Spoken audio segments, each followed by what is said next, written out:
so excited that our high school students are going to have the opportunity to see the work of a true artist who works in all different mediums and formats, so that they too can know that they can be inspired to do this work someday themselves.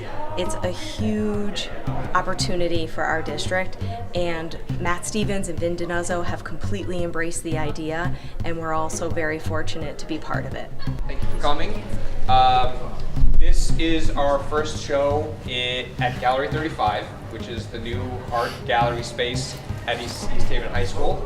We're very excited about this show and very excited for the shows that we're going to be having in the future.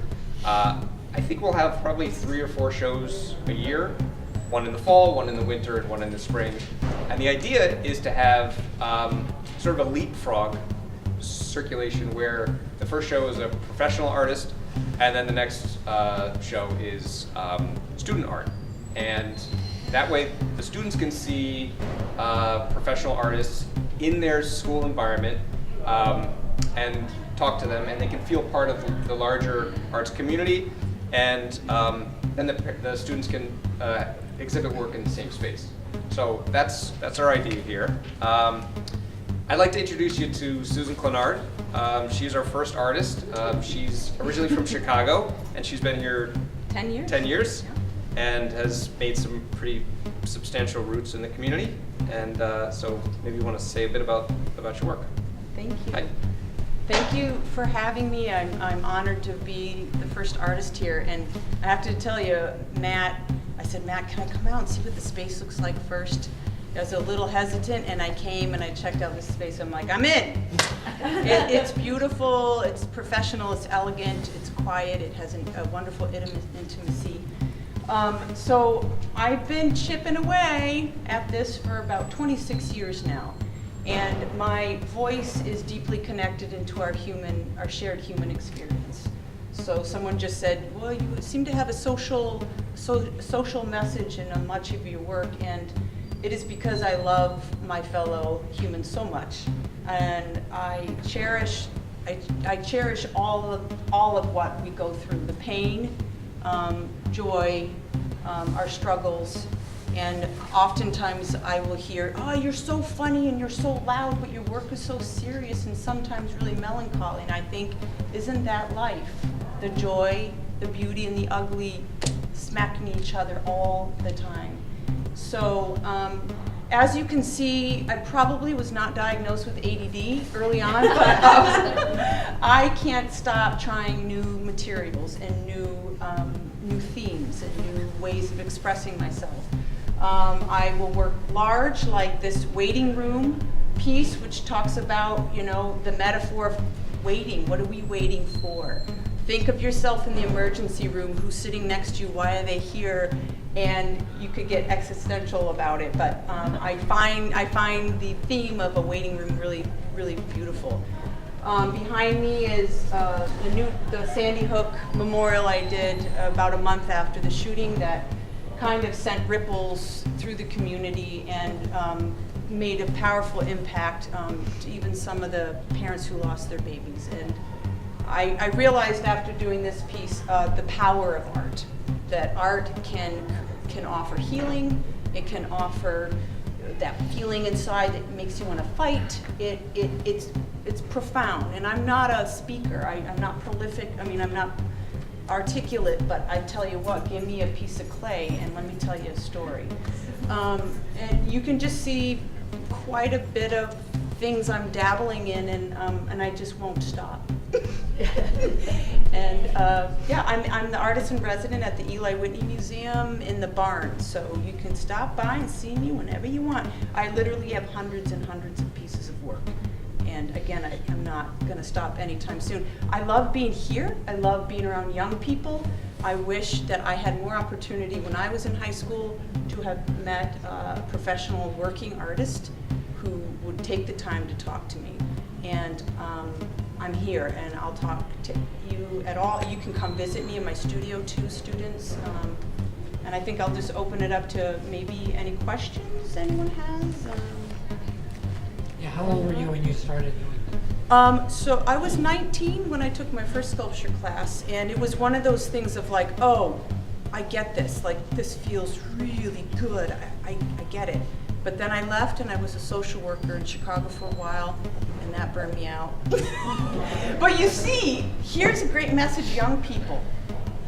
I knew that I loved people. I knew that I wanted to help, but the field of social worker wasn't wasn't the way I could do it, but I found a way to do it. So I'm still tackling the same issues, but I'm doing it in a medium or a form that refuels me and refuels my spirit, so I can continue to give and share. Any more questions? What are you working on these days? What's your most recent series or? So I'm getting ready to start a statue pretty soon, a public bronze statue. So I'm kind of doing sketches for that, and I'm doing all of these paper collages here. I'm kind of working on those. They're very freeing. They're not as labor intensive as some of these other works, so that's also kind of new. Little portraits. So is the big sculpture, is that commissioned? Yeah. So I feel very fortunate. About once or twice a year, I'll get a public commission, which really helps pay the bills. Yeah. And I mean, and if it's someone you're honoring who's a good human being, oftentimes it's a statue of a person. It's an extra blessing because you're commemorating someone who was really very, who made a difference. So. Where are they? Where's the new I can't tell you yet. And where are the other Sorry, ones? I have two in Bridgeport. I have Louis Latimer, who's in front of the City Hall, and the baseball player in front of the Bluefish Stadium from circa 1910. And I've got statues in Chicago, Gompers, one in Lyme, Connecticut. Yeah, just kind of sprinkled about. So. Is Gompers smoking a cigar? Gompers is standing there with a cigar box on his, because that was how he started, in the sweatshop, as a child. Any more questions? Yeah. So like, there are a lot of like different faces. There are like a lot of different faces here. Do like any of them like apply to like your life, like personally? Cause like there are a lot of different places, like faces here. Like there's one over there, like one, like the memory, like the guy Yes. with his like head. There's, Yeah, like, they're. That's a very good question. The faces really just come from my imagination, usually, except the guy peering out of that circular piece up there. It's a very faint image. That's some distant relative of mine. I don't know who it is, but he looks cool. The other faces just come from my imagination. Are they? Even though they're not faces of my relatives per se, but they're certainly faces of what I think about and who, like a face that might embody a certain emotion or kind of person. So that's helped a lot. So I want to thank you again for coming, and if you have any other questions, please feel free to ask. Otherwise, I just want to thank you all for taking the time to come out tonight. Thank you, Matt. High school, yes. So 4 years ago, I was about 3 years ago, I was hired, and I remember when they walked me around the building. We walked into this space. They wanted to show me the auditorium, and I said, "Wow, this really looks like a gallery." And I even think I mentioned that when we sat down for the actual interview, that I'd love to turn that space into a gallery. So here we are, 3 years and change later, and here it is. It was pretty much a year ago when I started doing the push and really trying to make this happen, which included getting lights, getting funding, finding an artist that was, a good first artist to get the space happening. So the space came about. Matt Stevens, one of our art teachers here at the school, came up with this vision for an art gallery and asked where would be a good spot for us. So we looked at some different places around the building, and when we came to this space the entryway to our auditorium had some old pieces of art, some student artwork back from the early days of this high school forming in the late 90s. And it was just kind of lost here. And people just kind of walked by it as they came into our winter music concerts or whatever. So we discussed this being a space where we can really promote the arts, our visual arts, our musical arts, our theatrical arts, and then obviously some of our other arts as well. So this space really was, again, the vision of Matt Stevens, but also how do we take advantage of the space where all arts happen, from performing arts and etc. So it really we couldn't be happier, we couldn't be prouder of it. It's part of our new vision of our school to kind of brand East Haven High School Gallery 35.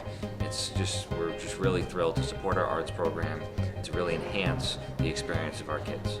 I've learned over the years, having done this now for like 26 years, first of all, you never come in with expectations for anything. You hope that the first thing is that you're respected, you're treated with respect, and your work is treated with respect.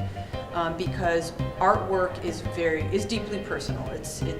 You're in the studio alone. You're creating this thing that is coming out of a very, very personal place, and you hope that people will respond to it with respect. And that was indeed the case here.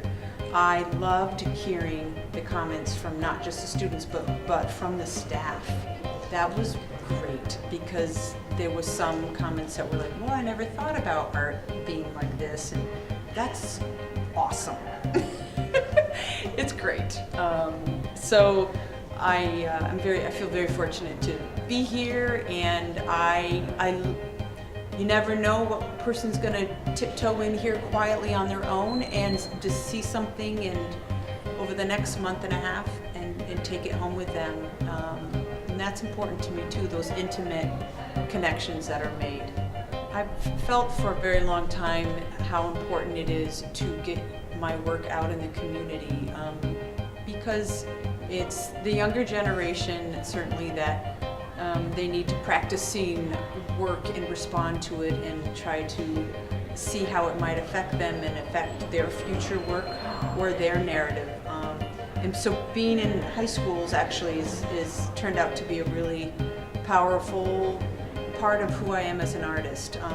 East Haven High has created this lovely, lovely space, and it's elegant, it's professional looking, and I think it offers honor and respect to both professional artists' work, and it in turn will do this for students' work.